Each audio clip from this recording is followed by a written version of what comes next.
Boys, what's going on? My name's Garen Belmont. How y'all doing today? So in today's video, I wanted to talk about Season 2. So if you guys don't know, Season 3 is coming out tomorrow as of the making of this video, which it's Wednesday. So I wanted to just kind of sit down, get on the mic, talk about Season 2, my overall thoughts on it. Now that, Season 2 has passed, it's been like 9 months since season 2 came out, so I wanted to just kind of quickly get on the mic, talk about it. But with that being said, let's get into it. So season 2 came out December 2024. We've had it for 9 months, and this season has been pretty long, and that's because the developers were initially going to release season 2.5 as season 3, but they ended up pushing kind of like all of the seasonal titles back a little bit. So now what was supposed to be season 4 is now season 3. So season 2 kind of started out relatively I would say. I mean, the highlight for me was definitely Ultimate Sharon. Void Vessel was okay at the time. It was good like the first couple of times. After that, once you had to farm it a bunch, it definitely got repetitive, I would say. And this is before like weapon cores, so we couldn't like blast through it. But overall, I would say when season 2 came out, it wasn't bad. It was okay. Keelan was definitely a little on the underpowered side. Now, recently I did make a build video for Keelan, and I actually had a lot of fun playing him. I can't remember if the developers had buffed him in like that period of time that he released and when I built him, but I will say that Keelan was pretty fun. But at the time, people just kind of, he was the new Descendant, so people kind of played him a little bit, but most people just kind of wrote him off because he wasn't like really strong compared to, say, something like Freyna, because Freyna at that point was just absolutely clearing when it came to mobbing. So she was really, really good. Ultimate Sharon, honestly, there was nowhere else to go but up. So she got like a massive glow up with season 2. She got a lot of damage buffs. So she was pretty good at the time. But then the bad happened, some of the bad, and that was the next update, which I believe was Void Erosion Purge. Did they release Void Abyss in the first update or the second update? I can't even remember when they released Void Abyss, but eventually they released Void Abyss. We'll talk about it like they released it in the second update, but I honestly can't remember when they actually released it. So the Void Erosion Purge update, this was the update we got in Inez. Inez just completely power crept every other Descendant in the game, even Freyna. She was so broken. I mean, you're talking about a Descendant that had scaling crit rate. She had insane crit damage. Her cooldowns were just insane. Like, she could pretty much spam her fourth ability, her ultimate ability. So she was just constantly clearing things.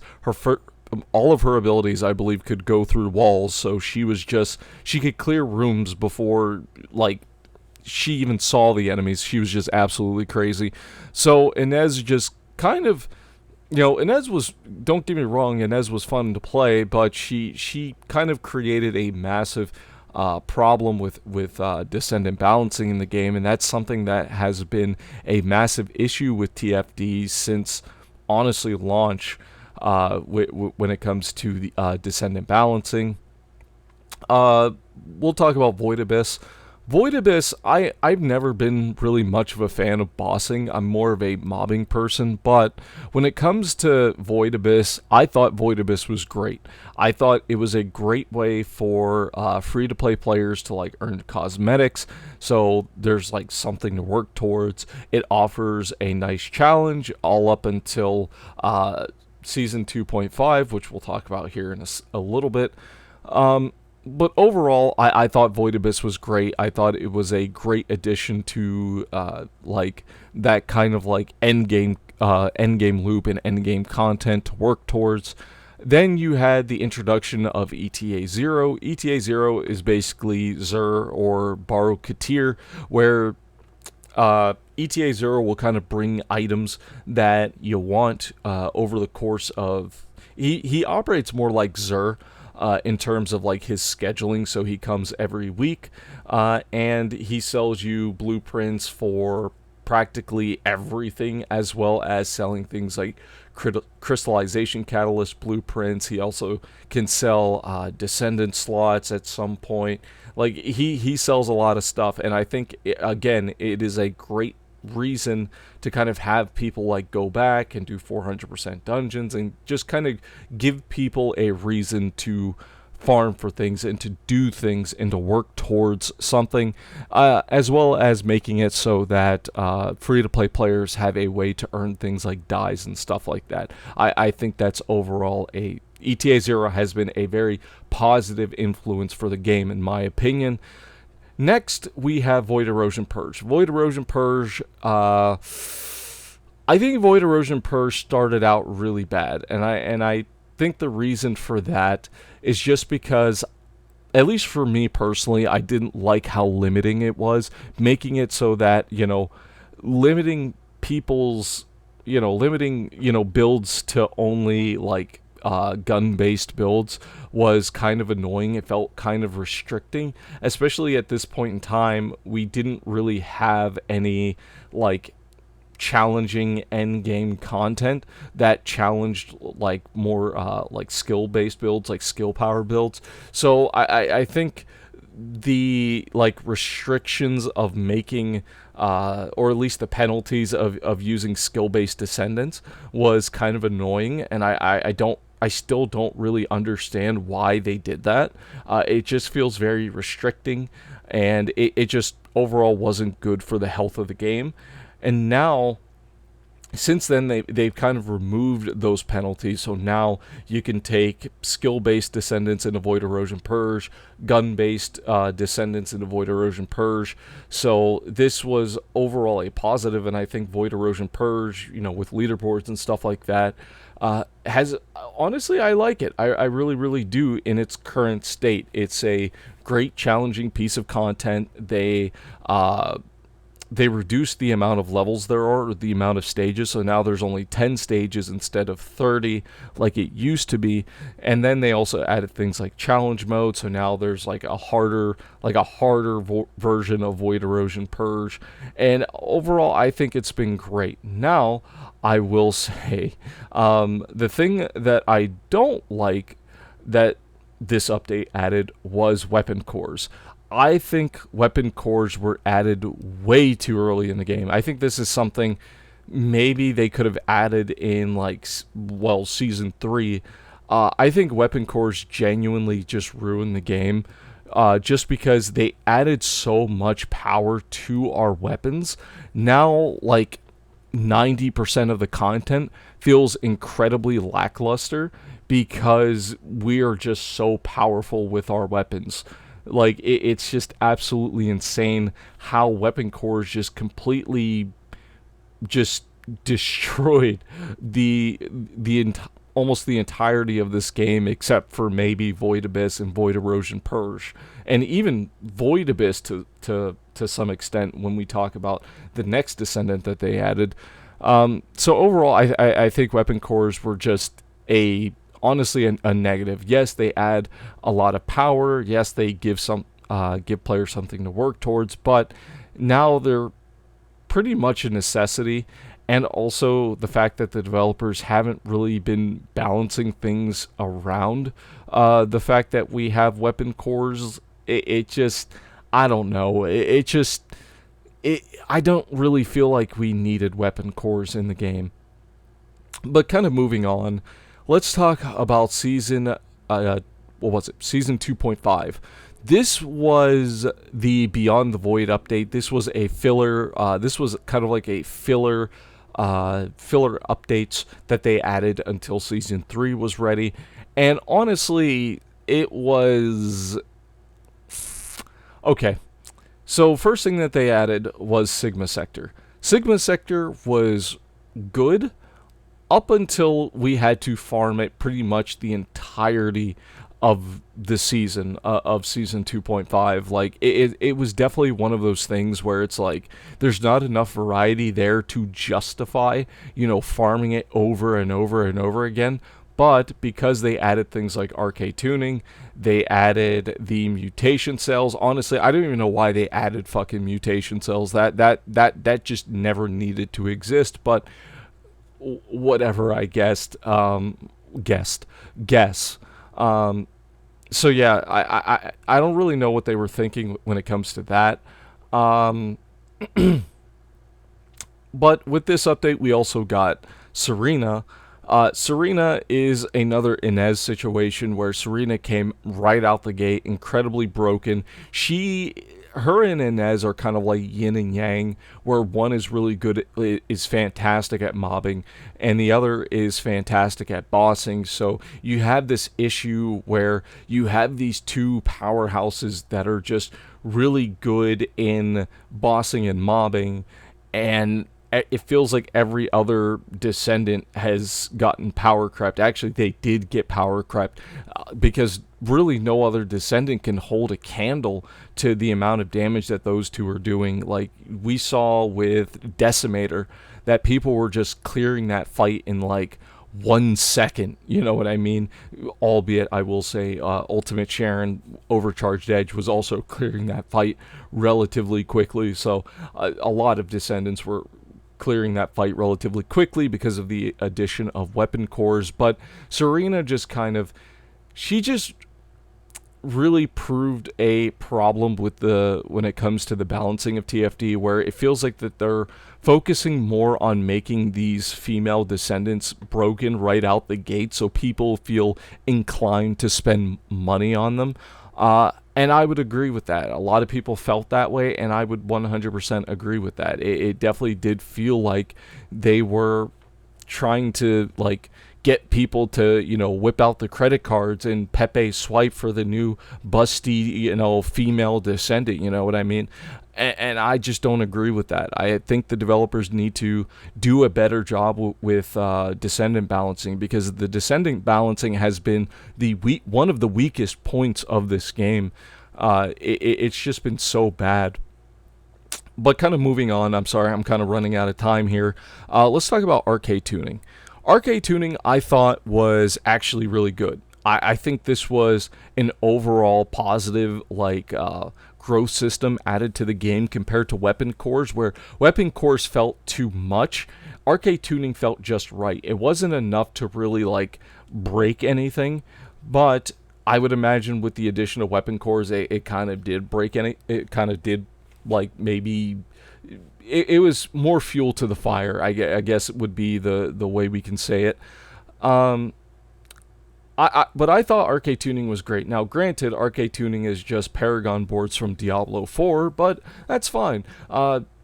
Paragon boards work, so hey, why not add them to TFD? Especially since I feel like TFD is starting to feel more like an ARPG, like Path of Exile, Last Epoch, Diablo, where you come for a season, play for maybe a week or two, then leave, come back the next big update, play that, leave. You know what I mean? It feels like there's just constantly downtime with the game, and I think that's just mainly because TFD is still early. It's still in its infancy, and I've talked about this constantly, where if the game's only a little over a year old, so I mean the game is still relatively young compared to its competitors, but I think the fact that we made it this far means that TFD still, TFD has a great shot of bringing back, new players and keeping people invested, so long as the developers actually understand what they're fucking doing.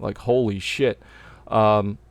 Regardless, so with the update that came after Sigma Sector, Serena, RK tuning, and stuff like that. Actually, did RK tuning come out with Season 2.5, or did it come out after? I think I want to say it came out with.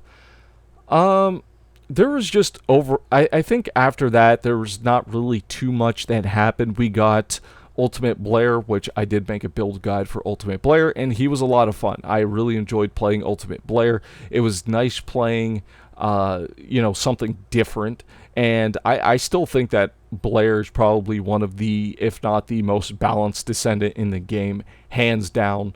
Like he feels really good. He doesn't feel busted. He feels like just right, like perfect. You know what I mean? But with that, we also got, things like external component enhancements. Again, don't really know why we needed that, but they added it. We got things like, one thing developers have been really good on since the launch of the game has been skins, which makes sense. Skins are really what fund TFD and kind of keep the game afloat. We got a lot of quality of life, and honestly some big quality of life. Like I think quality of life was a major strong point for TFD with Season 2 and Season 2.5, having things like targeted reward system to kind of ease on the grind, farming like older stuff. And then for amorphous materials, we got advanced shape stabilizers that completely just trivializes farming Descendants in the game. So if you're like a new player and you're not using advanced shape stabilizers to get ultimate clay, then I don't know what you're doing. You're doing it wrong. You're doing it wrong. Maybe I'll make a video about that. But quality of life has been a massive positive for TFD this season. So just kind of to bring everything together, what was my overall thoughts? Now, of course, I didn't mention everything like, weapons. I felt like weapon-wise,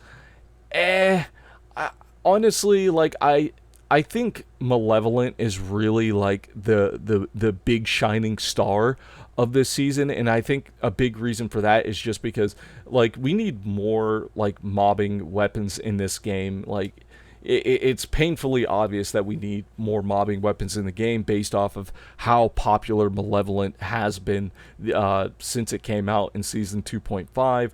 Ancient Knight is really only good for Serena, which is honestly fine. I have no issues with that. We also got a new stat, which was two new stats, which is multi-hit chance and multi-hit damage.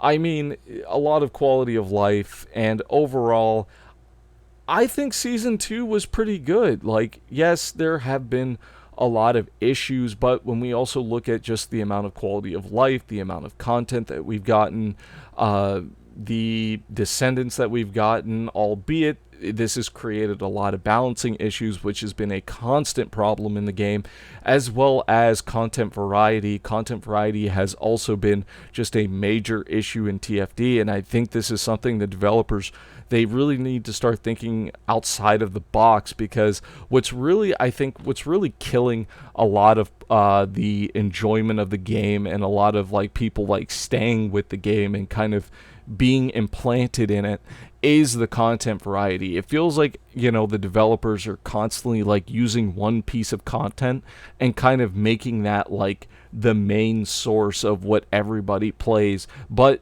that main piece of content doesn't really have a whole lot of variety. We saw with Sigma Sector that there was only really like 2 missions, and within those 2 missions it was the same areas, but a little bit like maybe you start out on a different area, maybe the objectives are a little bit different, but by and large it's pretty much the same thing. Void Erosion Purged, same thing. Dark Gray Corridor, enemies spawning, kill enemies, go forward, you know what I mean? Fight boss at the end. It's just getting to the point now where I feel like people are just kind of sick and tired of the same gameplay loop. And I want to say that I think a big reason for this is invasion missions back in Season 1. Because of the negative reception of invasion missions, I want to say the developers are kind of scared to do anything different, but this is where you kind of look towards your competitors. I mean, TFD has already taken a lot of inspiration from games like Destiny 2, Warframe, maybe even Borderlands to some extent. The developers really need to kind of look at, what those games are doing in terms of content, and really need to start thinking outside of the box a little bit. Like, for instance, a survival mode. Like, I think a survival mode would be great, and it would be a nice change of pace. Make it so that maybe it starts out relatively easy, but as you like progress through the waves, it gets harder to the point where you're only fighting level 260 enemies, which is Void Erosion Purge cap for enemies. Like, that would be awesome. And maybe every 5 levels you fight a boss, or maybe every 10 levels you fight a boss. Maybe you get some currency, and you can use that currency to buy cosmetics. They can bring back some of the older like cosmetics of the from the battle supply shop, make some new cosmetics as well, and maybe some dyes, maybe some weapon boxes, like things people want to work towards. Add some new items, some prestige items, you know what I mean? Add things that people want, and people will play it. But add variety. Like, you have so many different areas in the game that you can use as as like backdrops for this mode. Like, you can use Agna Desert, even though I'm kind of sick and tired of the deserty areas, but you can also use Kingston has a lot of green and stuff like that, so it's a nice breakup of everything we've been kind of doing up until now. Use some of the maps from Void Erosion Purge. Like, you have the assets there, and you can reuse them. You just need to kind of think outside the box, and make make variety when it comes to the content that we're farming. And I think this has been one of the biggest issues of season 2 is content variety, balancing. I want to say that weapon balancing has actually been relatively decent. We saw a lot of weapons that weren't that good actually become meta, like Last Dagger, because of the weapon balancing. So I think weapon balancing was relatively decent, but Descendant balancing, it needs worked on. But that's all the time I have. I have to go to work.